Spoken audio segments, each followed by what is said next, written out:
இன்னைக்கு நம்ம versus video தான் பார்க்க போறோம். டாக்டர் டூம் விசஸ் சூப்பர்மேன். ஒரு பயங்கரமான பேட்டில். நீங்க டாக்டர் டூம் டீமா இல்ல சூப்பர்மேன் டீமா? நீங்க யாரோட டீம் அப்படின்றத கமெண்ட்ல சொல்லுங்க. பாப்போம் யார் ஜெயிக்கிறதுன்னு. அப்படியே நம்ம சேனலுக்கு சப்ஸ்கிரைப் தட்டி விட்டுருங்க. வீடியோவை கிக் ஆஃப் பண்ணிடலாம். ஃபர்ஸ்ட் ஆஃப் ஆல் நம்ம சூப்பர்மேன் கிட்ட இருந்து ஸ்டார்ட் பண்ணிடுவோம். சூப்பர்மேன் பார்க்கும்போது சூப்பர்மேன் போடாத சண்டை இல்ல, சூப்பர்மேன் சந்திக்காத போரே இல்ல அப்படின்னு தான் சொல்லி ஆகணும். ஏன்னா காமிக்லயும் சரி மூவிஸ்லயும் சரி சூப்பர்மேன் இவ்வளவு சண்டை தான் போட்டிருக்காரு அப்படின்னு உங்களால குத்து மதிப்பா கூட சொல்ல முடியாது. மூவிஸ்னு பார்க்கும்போது சூப்பர்மேன் ஒரு 100ல இருந்து 200 பேரை எதிர்த்து சண்டை போட்டிருப்பாரு அப்படின்னு ஒரு குத்து மதிப்பா சொல்லலாம். ஆனா காமிக்னு பார்க்கும்போது நீங்க ஸ்டார்ஸ் கூட உங்க வாழ்நாள் முழுக்க உட்கார்ந்து எத்தனை ஸ்டார்ஸ் இருக்கு அப்படின்னு எண்ணி சொல்லிடலாம். நான் காமிக்ல சூப்பர்மேன் எத்தனை சண்டை போட்டிருக்காரு அப்படின்றத எண்ணி சொல்றது அப்படின்றது இம்பாசிபிள். இங்க சூப்பர்மேன் எத்தனை சண்டை போட்டிருக்காரு அப்படின்றத நான் சொல்ல வரல. சூப்பர்மேன் போட்ட எல்லா சண்டையிலையும் ஜெயிச்சிருக்காரு அப்படின்னு சொல்ல வரேன். சூப்பர்மேனுக்கும் பேட்மேனுக்கும் சண்டை வந்து பேட்மேன் சூப்பர்மேனை ஜெயிச்சிருக்காரு. நாங்க பேட்மேன் விசஸ் சூப்பர்மேன் படத்துல பாத்துருக்கோம் அப்படின்னு நீங்க கேட்டீங்கன்னா இப்ப நான் சொல்றதை யோசிச்சு பாருங்க. எக்ஸாம்பிளுக்கு சொல்றேன். இப்போ நீங்க தான் சூப்பர்மேன், நான் தான் பேட்மேன். நான் என்னோட கையில கிரிப்டோனைட்டை வச்சுட்டு உங்களை கொல்றதுக்காக வரேன். சூப்பர்மேன் இருக்க உங்களுக்கு கிரிப்டோனைட் தான் வீக்னஸ். அப்படி இருக்கும்போது நான் என்னோட கையில கிரிப்டோனைட்டை வச்சுட்டு உங்ககிட்ட வரும்போது உங்ககிட்ட வர்றதுக்கு முன்னாடியே நீங்க ஹீட் விசனை விட்டு கொண்டிருக்கலாம். அப்படி இல்லைன்னா உங்ககிட்ட வர்றதுக்கு முன்னாடியே உங்க வாயை திறந்து ஃபுல் ஃபோர்ஸால காத்தால ஊதுனீங்கன்னா உங்களை தாக்க வர்றவங்க பல ஆயிரம் கிலோமீட்டர் தாண்டி போய் விழுந்துருவாங்க. இவ்வளவு பவர்ஸ் வச்சுக்கிட்டு நீங்க உங்களை எதிர்த்து யாராவது கையில கிரிப்டோனைட்டை வச்சுட்டு தாக்க வந்தா பதிலுக்கு நீங்களும் கையால தான் சண்டை போடுவேன் அப்படின்னு போனீங்கன்னா உங்களை எதிர்க்கிறவங்க அவங்க கையில வச்சிருந்த கிரிப்டோனைட்டை வச்சு உங்களை ஒரே குத்து உங்க சோழி மொத்தமும் முடிஞ்சு போயிடும். அப்போ பேட்மேன் கையில கிரிப்டோனைட்டை வச்சுட்டு சூப்பர்மேன் எதிர்த்து சண்டை போட்டாரு. ஆனா சூப்பர்மேன் ஒன்னும் பண்ணலையே அப்படின்னு கேட்டீங்கன்னா இங்கதான் ரைட்டர் அவரோட வேலையை காட்டியிருக்காரு. சூப்பர்மேன் நினைச்சிருந்தா ஒரே செகண்ட்ல பேட்மேனை கொண்டிருக்க முடியும். ஆனா ரைட்டர் அப்படி எழுதாம இங்கிட்டும் எழுதி அங்கிட்டும் எழுதி சூப்பர்மேன் பக்கம் போய் படத்தை முடிச்சிருப்பாரு. அதுக்கான காரணம் ரைட்டரோட ஸ்டைல். அது மட்டும் இல்லாம இப்படி எழுதி தான் ஆடியன்ஸை கவர் பண்ண முடியும். லாஜிக்கா சூப்பர்மேன் நினைச்சிருந்தா ஒரே செகண்ட்ல பேட்மேனை கொண்டிருக்க முடியும். ஏன்னா சூப்பர்மேன் கிட்ட அவ்வளவு பவர்ஸ் இருக்கு.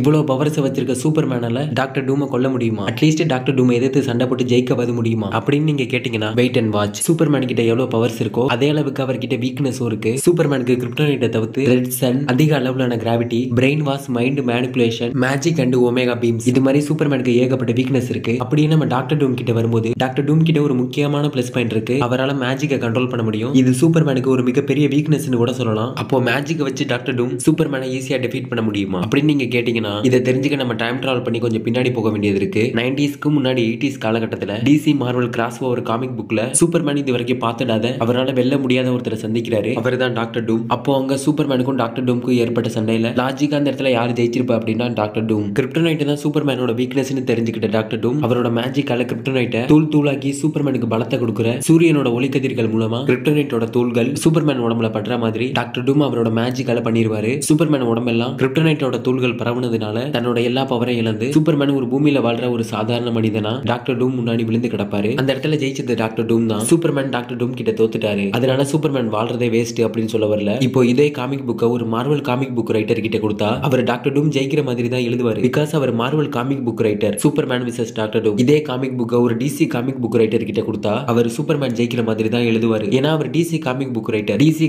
ரைட்டரா இருந்துட்டு சூப்பர்மேன் விசஸ் டாக்டர் டூம் ஃபைட்ல டாக்டர் டூம் ஜெயிக்கிற மாதிரி எழுதி இருந்தாருன்னா டிசி ரைட்டரா இருந்துட்டு என்னடா மார்வல் ஜெயிக்கிற மாதிரி எழுதிருக்காரு அப்படின்னு டிசி ஃபேன்ஸ் என்ன நினைப்பாங்க? டிசி ஸ்டுடியோஸ் என்னடா எங்க பக்கம் ரைட்டரா இருந்துட்டு அவங்க பக்கம் எழுதுற அப்படின்னு டிசி ரைட்டர்ஸை பத்தி நினைப்பாங்க. இப்போ நான் என்ன சொல்ல வரேன்னு புரிஞ்சிருக்கும்னு நினைக்கிறேன். ரைட்டர்ஸை பொறுத்து ஸ்டோரியா இருந்தாலும் சரி ஃபைட்டா இருந்தாலும் சரி ரைட்டர்ஸ்க்கு ஏத்த மாதிரி விதவிதமா மாறும். இதே ஸ்டோரியை என்கிட்ட கொடுத்தா நான் என்ன மாதிரி எழுதுவேனா டாக்டர் டூம் ஜெயிக்கிற மாதிரி எழுத மாட்டேன், சூப்பர்மேன் ஜெயிக்கிற மாதிரி எழுத மாட்டேன். பிகாஸ் எனக்கு இந்த ரெண்டு கேரக்டருமே ரொம்ப பிடிக்கும். முடிஞ்ச அளவுக்கு எல்லா ஆக்ஷன் சீக்வன்ஸையும் கொட்டி இந்த ஃபைட்டை படு பயங்கரமா கொண்டு போற மாதிரி எழுதி கடைசியா சூப்பர்மேனும் டாக்டர் டூமும் ரெண்டு பேரும் சமாதானமா போற மாதிரி கடைசி ஃபைட்ல எழுதி முடிச்சிருவேன். ஏன்னா சூப்பர்மேன் ஒன்றும் கெட்டவர் கிடையாது, டாக்டர் டூமுமே கெட்டவர் கிடையாது. நம்ம தான் அவரை ஒரு வில்லனா பாக்குறோம். நீங்க காமிக்ல எந்த பேஜை புரட்டி பார்த்தாலுமே டாக்டர் டூம் மக்களை கொண்டு குவிக்கணும், யூனிவர்ஸ் எல்லாத்தையும் அழிக்கணும், சூப்பர் ஹீரோஸ் எல்லாரையும் கொல்லணும் அப்படின்னு டாக்டர் டூம் என்னைக்குமே நினைச்சிருக்க மாட்டாரு. ஏன்னா டாக்டர் டூமோட லட்சியம் இது இல்ல. டாக்டர் டூம்க்கு எல்லா யூனிவர்ஸையும் ஆளணும், தனக்கு கீழே எல்லாரும் இருக்கணும், தன்னை எல்லாரும் ஒரு கடவுளா பார்க்கணும் அப்படின்றத அவரோட நோக்கமே தவிர எல்லாரையும் கொல்லணும் அப்படின்றது ஒண்ணு அவரோட எண்ணம் கிடையாது. அப்புறம் ஏன் எல்லாரும் அவரை ஒரு வில்லனா பாக்குறாங்க அப்படின்னா